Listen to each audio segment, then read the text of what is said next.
안녕하세요. 이제 방학을 맞이해서 이제 가정에서 여러분들을 이제 만나게 됩니다.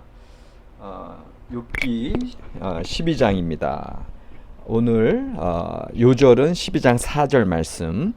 하나님께 불러 아뢰어 들으심을 입은 내가 이웃에게 웃음거리가 되었으니 의롭고 온전한 자가 조롱거리가 되었구나. 이렇게 나와 있습니다. 그 욥기 11장 지혜 오묘함을 이야기했던 그 소발, 그 세 번째 친구의 이야기를 듣고 욥이 대답하는 장면에서 자기 자신을 가리켜서 하나님께 불러 아뢰어 들으심을 입은 나다, 이렇게 표현하고 있습니다. 이 말씀을 제가 보면서 놀랬던 건 뭐냐 하면 소발의 말에서 욥에 대해서 말이 많은 자, 그 다음에 자랑하는 자, 그런 말을 계속해요. 그러면서 하나님의 오묘함, 그 하나님의 지혜의 강대하심을 네가 알기를 원하노라, 그 얘기하면서 오히려 하나님은 허망한 사람을 아신다. 그 다음에 허망한 사람은 지각이 없다. 그러니까 계속 소발은 욥의 어떤 그 존재에 대해서 너 말이 많은 자야, 자랑하는 자야, 허망한 말만 하는 자야, 이렇게 계속 욥의 정체성을 공격해 들어왔거든요. 근데 여러분들 어떠세요? 내게 고통이 다가오고 힘들고 어려운 일이 있으면 내가 이제까지 이런 생각으로 나 살아왔는데, 나는 이런 사람이었는데 왜 나한테 이런 어려움이 닥치지? 내가 잘못 생각해 왔나? 나의 삶의 태도가 틀린가? 다른 사람들에 비해서 부족한가? 이런 자아에 대해서 혼돈이 오죠. 근데 욥은 이 그 대단한 세 명의 그 친구들, 대단한 당대의 지혜자들과 마찬가지인데, 그들이 욥을 그렇게 공격해 들어오고 네가 잘못했어, 회개해야 돼, 그런 얘기를 계속 듣는다면 저 같아서도 나의 자아 존재감이 요동칠 것 같아요. 그리고 인정하기 싫든 좋든 간에 좀 나 자신에 대해서 많이 좀 후퇴하는 그런 모습을 보일 것 같아요. 그런데 욥과 같은 경우는 오히려 대단한 고백을 오늘 이 12장 4절에서 하고 있는 거예요. 하나님께 불러 아뢰어 들으심을 입은 내가 이웃에게 웃음거리가 되었다. 그러니까 지금 자기 자신의 상황을 아주 객관적으로 아주 명석하게 판단하고 있는 거거든요. 그러니까는 그런 큰 고통의 자리에 들어간 사람이 어떻게 이런 얘기를 할 수 있을까? 이거 자체가 대단한 거고요.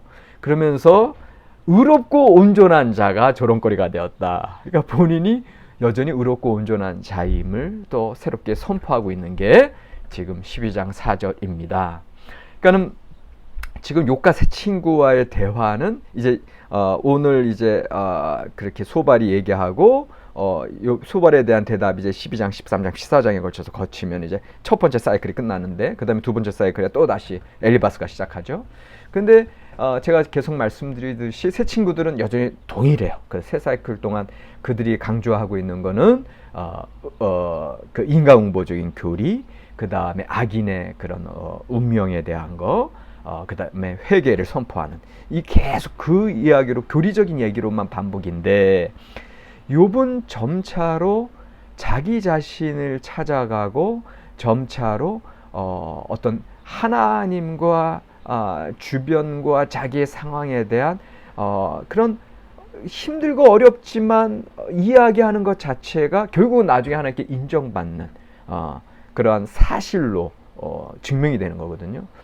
그러니까는 그리고 이제 계속 제가 말씀드리겠지만 나의 구속자가 살아계신다, 그 다음에 내가 정부가 같이 단련되리라, 이런 말씀들이 욥은 탄식과 어려움 가운데서 그런 말들을 선포하는 거거든요. 근데 그 선포가 결국은 진정으로 이루어지게 되는 거거든요. 그러니까는 우리가 고통 속에서 어떠한 이야기를 하고 있느냐가 결국은 나의 삶의 방향을 결정하고 실제로 그렇게 이루어집니다. 그러니까는 여러분들이 고통 속에서도 자아에 대한 것들, 나의 자아 존재성, 그 다음에 객관적인 어떤 사실들, 그 다음에 나의 믿음의 소망들을 온전히 선포해야 된다. 근데 이제 그런 과정 가운데 오늘 자아 존재감에 대한 것들을 이제 제가 이제 보려고 하는데, 어떻게 해서 욥은 이렇게 혼돈되고 흔들리는 상황 속에서도 하나님께 불러 아뢰어 들으심을 입은 나, 의롭고 온전한 나, 이런 것을 고백할 수 있었을까? 욥의 정신력이 이렇게 대단한 건가요? 욥이 엄청난 의지의 사람인가요? 욥이 그만큼 나중에 하나님이 네가 내가 땅에 기술을 놓을 때 어디 있었느냐 하면서 하나님께 꾸중을 들을 정도로 이렇게 교만한 자인가요?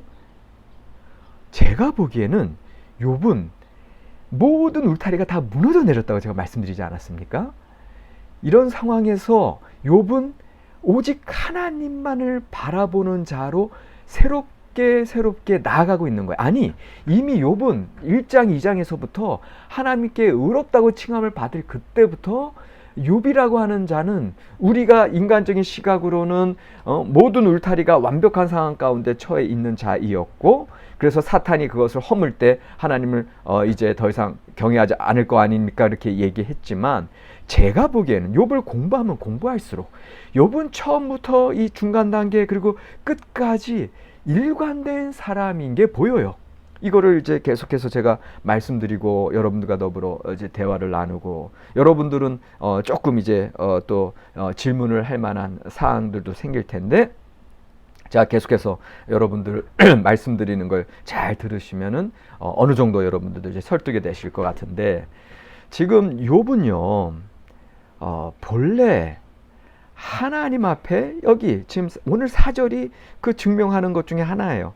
하나님께 불러 아뢰어 들으심을 입은 나다. 이건 무슨 고백이겠어요? 이제까지 욥이 그러한 삶을 살아왔던 거예요.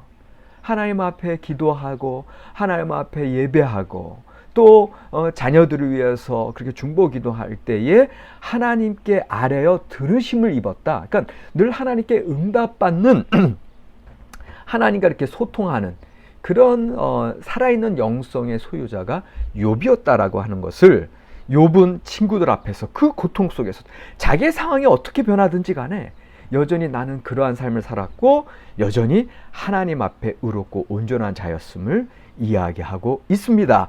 이렇게 할 수 있었던 것은 제가 보기에는 어떤 자신의 정신력, 어떤 자신감이 아니라 믿음입니다. 내가 아닌 하나님을 바라보는 믿음입니다. 교만한 자, 의지력이 강한 자들은 자기 존재성을 붙들고 있죠. 그리고 웬만하면 어떤 것들이 다가와도 자기를 포기하지 않죠. 그러나 욥은 처음부터 그는 하나님을 의뢰하는 자였고 의롭고 온전한 자였습니다. 하나님만을 바라보는 사람이었기 때문에 나 자신이 아니라 하나님을 바라보는 자이다. 더 이상 어떤 자신감, 자존감이 아닌 전적인 신뢰로 나아갔던 자이기 때문에 이 힘들고 어려운 고통 속에서도 여전히 굳건하게 하나님을 바라보는 자였고, 자아 정체성을 요동하지 않는 그러한 굳건한 신뢰의 삶을 살았던 것이 바로 욥입니다.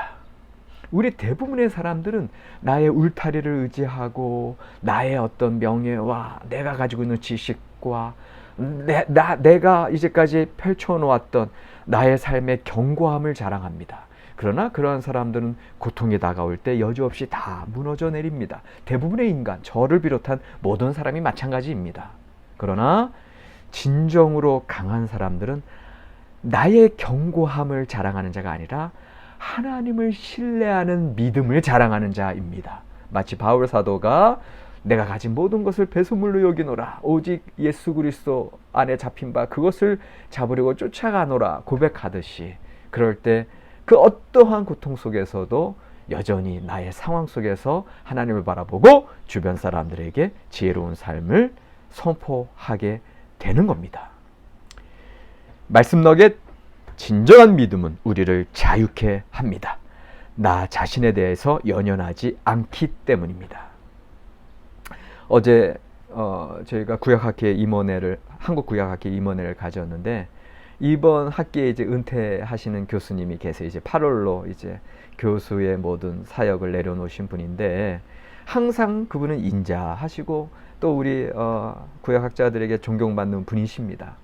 근데 그분이 어저께 제가 이제 평생 하나님의 사역 감당하시고 특별히 교수 사역 이렇게 건강하게 잘 마치게 되셔서 너무 뵙기 좋습니다. 그렇게 말씀을 드렸더니 그 교수님 하시는 말씀이 당신 자신은 너무 감사하다. 그러면서 당신이 살아온 삶을 간단하게 말씀하시는데 평생을 내가 누구랑 비교한 적 없이 그냥 사람들이 이상하면은 그저 그러려니 이해하며 사셨고 그렇게 평생을 그냥 당신의 맡겨진 바를 열심히 하면서 살아오셨다. 그렇게 말씀을 하시더라고요. 그러니까는 여러분들 이게 우리 믿는 사람들의 모습이 돼야 되지 않겠습니까? 내가 누구와 누구를 비교하고 나 자신과 이제 어떤 그런 시기심, 열등감, 그런 우월감 그런 걸 쌓여서 살아가는 것이 아니라 하나님을 바라보는 그런 견고한 신뢰, 믿음의 삶이 결국은 우리의 삶이 좋든지 나쁘든지 행복하든지 불행하든지 그 찬양의 삶이든지 고통의 탄식의 삶이든지 간에 그렇게 견고한 진정한 하나님 안에서의 견고한 산성과 같은 삶을 살아가는 게 우리 믿음의 사람들이어야 합니다. 신학 이야기 욥과 세 친구들을 이제 가만히 보면 마치 다윗과 사울 같아요. 다윗은 힘들고 어려운 형편 속에서도 하나님을 경외하며 하나님만을 바라봤죠. 그 자기를 쫓던 사울을 죽일 절호의 기회에서도 하나님을 두려워함으로 그를 죽이지 않고 그를 2번씩이나 살려보내죠. 그러나 사울은 그렇지 않죠. 그냥 바질바질 그냥 아둥바둥 자기의 울타리 그리고 우리 백성들이 나를 어떻게 보는지 나는 왕으로서 내가 이제 그렇게 위대한 업적을 내야 되는데 왜 백성들은 다윗이 죽은 만만이고 사울이 죽이는 천천히고 그런 열등감에 늘 왜 살아갑니까? 마치 새 친구들이 자기의 울타리를 쌓아 올리는 것처럼 사울은 자기의 울타리 가운데 살아가려고 노력했을 때 여지없이 무너져 내리고 마는 거죠. 그러나 다윗은 욥과 같이 하나님의 울타리만을 바라봤죠. 자기의 울타리, 울타리라고 표현할 것도 없었죠. 욥과 같은 경우는 이제 기존의 모든 울타리가 무너져 내렸고 그러한 삶 속에서 하나님을 신뢰하는 자들의 승리를 우리는 오늘 보고 있습니다. 진정한 지혜자는 오직 하나님만을 두려워하는 자들입니다. 여호와를 경외하는 자, 욥과 같이, 다윗과 같이 그럴 때 하나님의 마음에 합한 자의 삶을 살아가게 됩니다. 오늘은 여기까지 하겠습니다. 감사합니다.